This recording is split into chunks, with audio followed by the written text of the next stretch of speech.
ಬಹುದಿನಗಳಿಂದ ನಿರೀಕ್ಷಿಸುತ್ತಿದ್ದ ಕರ್ನಾಟಕ ರಾಜ್ಯ ಸರ್ಕಾರಿ ನೌಕರರಿಗೆ ಹಾಗೂ ಪಿಂಚಣಿದಾರರಿಗೆ ನಿನ್ನೆ ಕರ್ನಾಟಕ ರಾಜ್ಯ ಸರ್ಕಾರ ಶೇಕಡಾ 1.5 ತುಟ್ಟಿ ಭತ್ಯೆ ಮಂಜೂರು ಮಾಡತಕ್ಕಂಥ ಕಡತಕ್ಕೆ ಒಂದು ರುಜುವನ್ನು ಹಾಕಿದೆ. ಹಾಗಾಗಿ ನಿನ್ನೆ ಈ ಒಂದು ತುಟ್ಟಿ ಭತ್ಯೆ ಹೆಚ್ಚಳವಾದ ನಂತರ ಕರ್ನಾಟಕ ರಾಜ್ಯ ಸರ್ಕಾರಿ ನೌಕರ ಸಂಘದ ರಾಜ್ಯಾಧ್ಯಕ್ಷ ಆಗಿರ್ತಕ್ಕಂಥ ಶ್ರೀ ಷಡಕ್ಷರಿ ಹಾಗೂ ಅವರ ತಂಡದವರು ಕರ್ನಾಟಕ ರಾಜ್ಯ ಸರ್ಕಾರದ ಮಾನ್ಯ ಮುಖ್ಯಮಂತ್ರಿಗಳಿಗೂ ಹಾಗೂ ಉಪಮುಖ್ಯಮಂತ್ರಿಗಳಿಗೆ ಧನ್ಯವಾದಗಳನ್ನು ಸಲ್ಲಿಸಿದ್ದಾರೆ.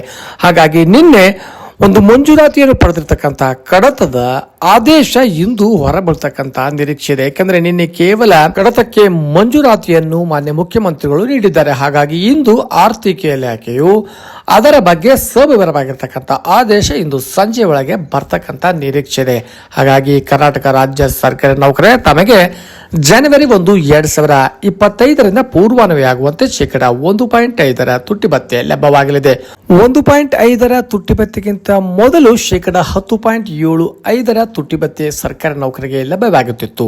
ಹಾಗಾಗಿ ಪ್ರಸ್ತುತ ಈಗ ಇದು ಶೇಕಡಾ 12.25 ತುಟ್ಟಿ ಭತ್ಯೆ ದೊರೆಯಲಿದೆ.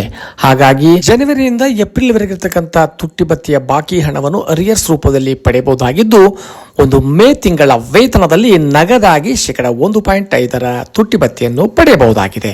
ಹಾಗಾಗಿ ಇಂದು ಸಂಜೆ ಒಳಗಡೆ ಇದಕ್ಕೆ ಸಂಬಂಧಪಟ್ಟಿರ್ತಕ್ಕಂಥ ಸರ್ಕಾರದ ಆದೇಶ ಹೊರಬರ್ತಕ್ಕಂಥ ನಿರೀಕ್ಷೆ ಇದೆ. ಧನ್ಯವಾದಗಳು.